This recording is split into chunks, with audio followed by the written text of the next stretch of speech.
ವಾಸ್ತು ಟಿವಿಗೆ ಸ್ವಾಗತ. ನಾನು ಸರ್ದಾರ್.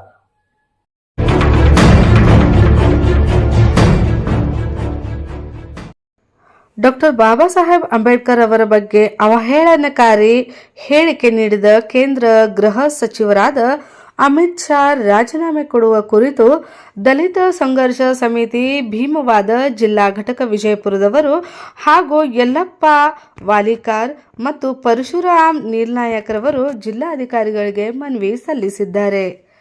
ವಾಸ್ತು ಟಿವಿ ಗ್ರೌಂಡ್ ರಿಪೋರ್ಟ್, ವಿಜಯಪುರ.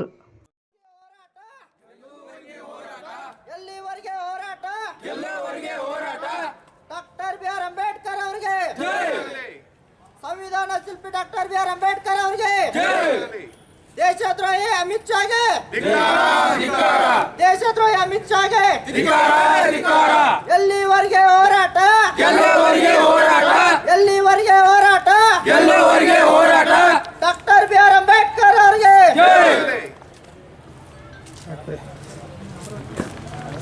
ಈಗ ನಾನೇ ಕೂಗ್ಲೆ ನಿಮಗೂ ಪಾಲಕ್ ಕೂಗ್ಲೆ ಧಿಕ್ಕಾರ ಧಿಕ್ಕಾರ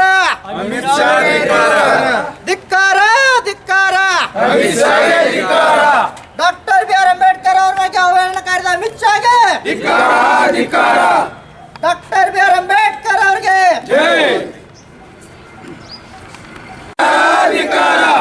ಸಂವಿಧಾನ ವಿರೋಧಿ ಅಮಿತ್ ಶಾಗೆ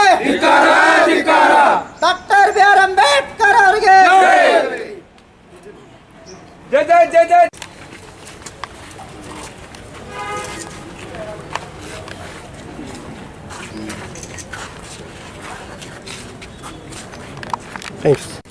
ಕರ್ನಾಟಕ ದಲಿತ ಸಂಘರ್ಷ ಸಮಿತಿ ಭೀಮವಾದ ವತಿಯಿಂದ ರಾಜ್ಯಾದ್ಯಂತ 27ರಂದು ಪ್ರತಿ ಜಿಲ್ಲೆಯಲ್ಲಿ ಏನು ಜಿಲ್ಲಾಧಿಕಾರಿಗಳಿಗೆ ಮನವಿ ಸಲ್ಲಿಸಲು ಹಮ್ಮಿಕೊಂಡಿತ್ತು.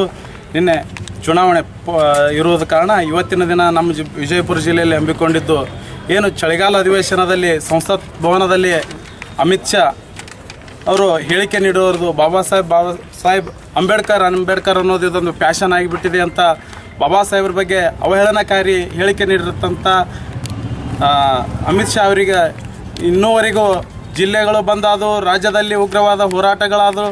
ಆದರೆ ಮೋದಿ ಆಗಲಿ ಅಥವಾ ಅವರ ಸರ್ಕಾರವಾಗಲಿ ಯಾವುದೇ ರೀತಿ ಕ್ರಮ ಕೈಗೊಂಡಿಲ್ಲ. ಒಂದು ಅಟ್ಲೀಸ್ಟ್ ಒಂದು ಕ್ಷಮಾಪಣೆನೂ ಸಹ ಅವ್ರು ಕೇಳಿಲ್ಲ. ಆದ್ದರಿಂದ ಅವರನ್ನು ಕ್ಯಾಬಿನೆಟ್ದಿಂದ ಕೈಬಿಟ್ಟು ಅವರನ್ನು ಮಂತ್ರಿ ಸ್ಥಾನದಿಂದ ವಜಾಗೊಳಿಸಿ ಅವರು ನಾವು ಸಂವಿಧಾನದ ರಕ್ಷಣೆ ಮಾಡ್ತೇವೆ, ಸಂವಿಧಾನದ ಬಗ್ಗೆ ಹೊಗಳೋದು, ಒಂದು ಕಡೆ ಹೋಗಿ RSS ಮನೋಭಾವನೆಯನ್ನು ಬೆಳೆಸೋದು, RSS ಸಿದ್ಧಾಂತಗಳನ್ನು ಬಳಕೆಗೆ ತರಬೇಕಂತ ಒಬ್ಬ ಸಂವಿಧಾನಾತ್ಮಕ ಪೀಠದಲ್ಲಿ ಇರ್ತಕ್ಕಂಥ ವ್ಯಕ್ತಿ ಈ ರೀತಿ ಹೇಳಿಕೆ ನೀಡೋದು ಇದು ಉದ್ದೇಶಪೂರ್ವಕವಾಗಿ ಹಾಗೂ ಲಕ್ಷಾಂತರ ಜನ ಕೋಟ್ಯಾಂತರ ಜನರ ಭಾವನೆಗೆ ಧಕ್ಕೆ ಮಾಡುವಂಥ ಭಾವನೆ ಮಾತನಾಡಿದ್ದಾರೆ. ಇದರಿಂದ ಅನೇಕ ಸಮುದಾಯಗಳು ದಲಿತ ಮುಖಂಡರಿಗೆ ಇದರಿಂದ ನೋವಾಗಿದೆ. ಆದ್ದರಿಂದ ಕೂಡಲೇ ಅವರನ್ನು ಕ್ಯಾಬಿನೆಟ್ದಿಂದ ವಜಾ ಮಾಡಬೇಕು. ಅವರು ಮೂಲವಾಗಿ ಅವರು ಏನು ರಾಷ್ಟ್ರದ್ರೋಹಿ ಎಂದು ಅವರನ್ನು ಇದು ಮಾಡಿ ನಮ್ಮ ರಾಷ್ಟ್ರದಿಂದ ಗಡೀಪಾರು ಮಾಡಬೇಕು.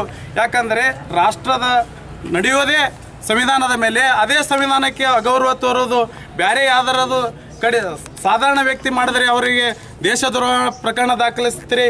ಆದರೆ ಒಬ್ಬ ರಾಷ್ಟ್ರಪತಿ ಇದ್ದು ರಾಷ್ಟ್ರದ ಬಗ್ಗೆ ಸಂವಿಧಾನದ ಬಗ್ಗೆ ಒಬ್ಬ ರಾಷ್ಟ್ರಪತಿ ಆದಂಥ ಇಡೀ ದೇಶ ಅವರ ಸಂವಿಧಾನದ ಮುನ್ನಡೆಸುವ ಇದ್ದಾಗ ಅಂಥವ್ರ ಬಗ್ಗೆ ಮಾತಾಡಿದ್ರೆ ಅವ್ರ ಮ್ಯಾಗೆ ಪ್ರಕರಣ ಇಲ್ಲ. ಅಮಾಯಕರಿಗೊಂದು ಮೇಲ್ವರ್ಗದವ್ರಿಗೊಂದು ಈ ರೀತಿ ಆಡಳಿತ ನಡೆಸಬಾರ್ದು. ಆದ್ದರಿಂದ ರಾಷ್ಟ್ರಪತಿಯವರು ಕೂಡಲೇ ಮಧ್ಯಸ್ಥಿಕೆ ವಹಿಸಿ ಅವರನ್ನು ಕ್ಯಾಬಿನೆಟ್ದಿಂದ ವಜಾಗೊಳಿಸಿ ಅವ್ರದ್ದು ಏನಿತ್ತು ಸಿದ್ಧಾಂತ ಅಂದ್ರೆ ಅವರೊಬ್ಬರು ಗಡೀಪಾರ ವ್ಯಕ್ತಿ.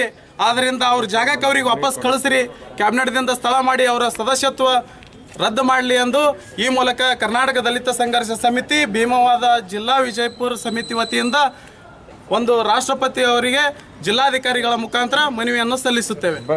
ಜೈ ಭೀಮ್. ಬಸವರಾಜ್ ದೇನಾಳ್ಕರ್, DSS ಜಿಲ್ಲಾ ಸಂಘಟನಾ ಸಂಚಾಲಕರು, ಭೀಮವಾದ.